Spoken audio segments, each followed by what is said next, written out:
Hey everyone, I just wanted to come to you with a bit of a lesson on introductions and conclusions. They are very important bookends to your essay. Now, some of this should be review because part of the introduction is the thesis statement. You already have a working thesis statement. And so these are the things that come before the thesis statement. So a thesis statement on its own is not an introduction. You need to kind of lead your reader into it a little bit more gracefully than that. So what the introduction does is it establishes an agreement between you and your reader. It gives them a sense of your purpose. It gives them some idea about what the rest of the essay will be about, and it grabs their attention, gets them interested in reading more about what you have written. So, um, the things that you can do to um, introduce your topic are. Sorry, I'm going through my notes. I want to make sure I don't leave out anything. So you can use an interesting fact. So maybe you found out that a really high percentage of something is happening and not a lot of people are talking about it. Like, I'm just going to exaggerate one here, but maybe you found that 80% of girls aged 14 to 17 have been approached by sex trafficking rings in 2019. That's a really high number. And so, if you found something to that effect, um, then you might start, that might be your first sentence of your essay. Another thing that you might need to do is to establish a background in your introduction. That's another method. So maybe you want to talk about, if you're doing a essay on the French Revolution for some reason, you might need to do some background and talk about the economic system that allowed for the French Revolution to take place. Maybe you talk about monarchies, anything that a reader might need to know in order to really appreciate your paper that they may not have, that's not necessarily common knowledge. So that's another method of introduction. You can introduce using a famous quotation.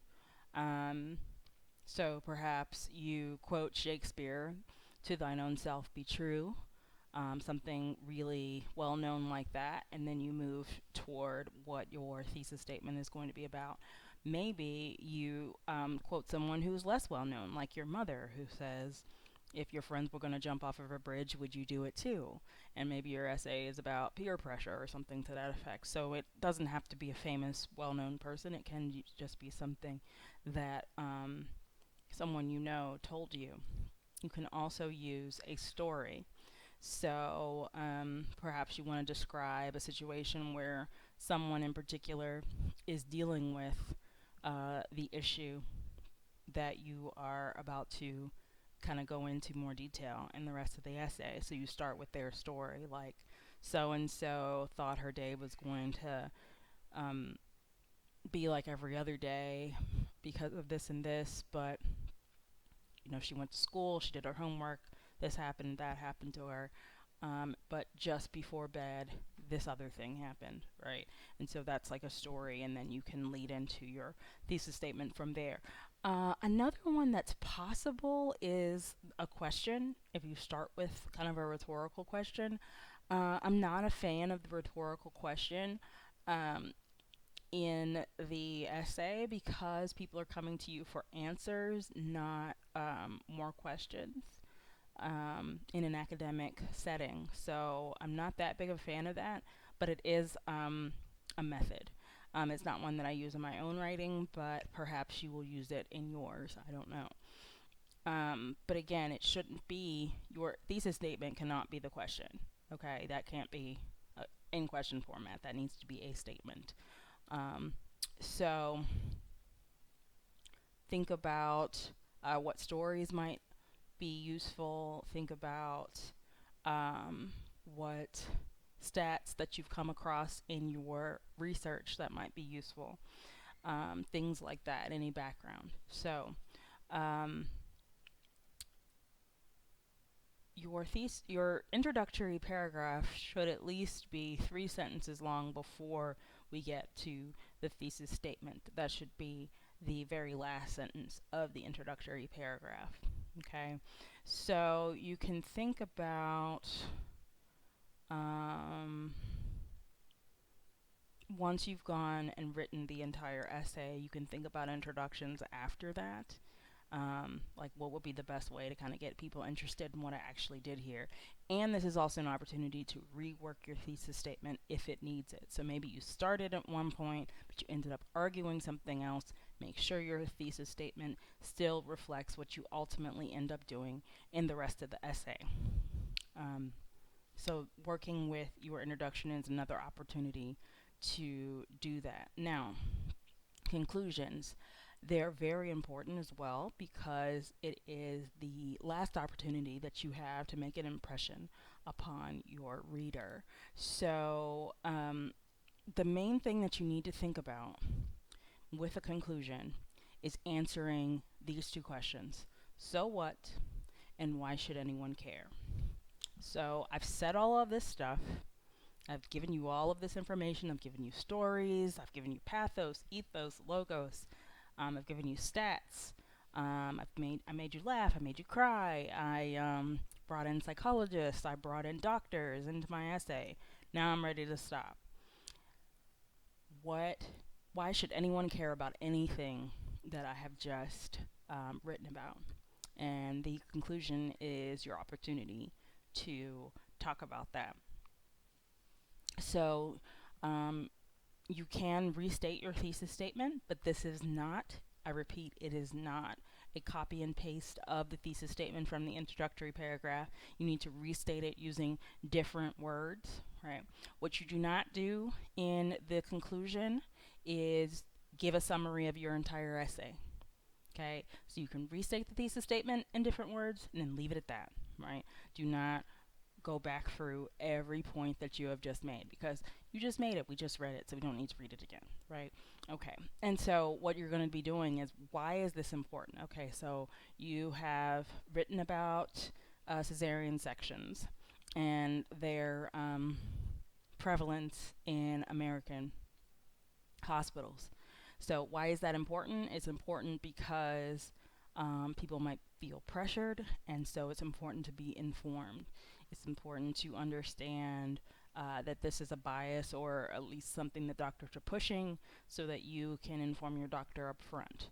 These are the things that you can write in your conclusion. For those of you that are writing about law enforcement issues, like with the Atlanta Monster and the changes that we've made as a result to our parenting styles with those kinds of crimes, making people a lot more careful about their children. Gone are the days of the free range child. So you might say, why is it important to know that? It's important to know that because it fundamentally changed our parenting styles. So when people make throwaway statements about it used to be this way when we were kids, we did that, it's important to understand that that world no longer exists. So that would be a concluding statement that I might use for that particular subject. So really, it's like, why should anyone care about what I have just said? And so what? So what am I supposed to do with all this information? So a couple of things that you can do more specifically is you can call your reader to action. You can make some suggestions. You can explore the broader implications of your argument, and you can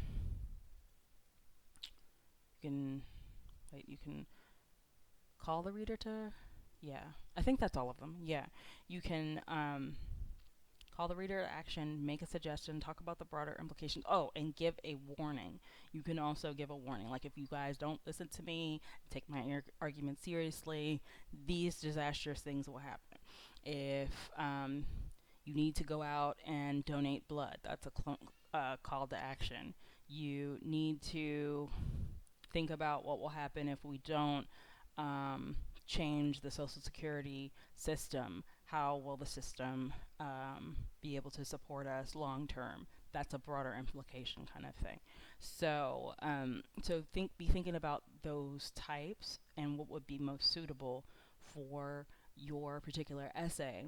But overall, the main thing to remember: do not summarize, restate your thesis statement, and answer the questions so what and why should anyone care. Now, I have some additional videos and like worksheets and things to assist you further. I have another PowerPoint posted if that would be of use to you.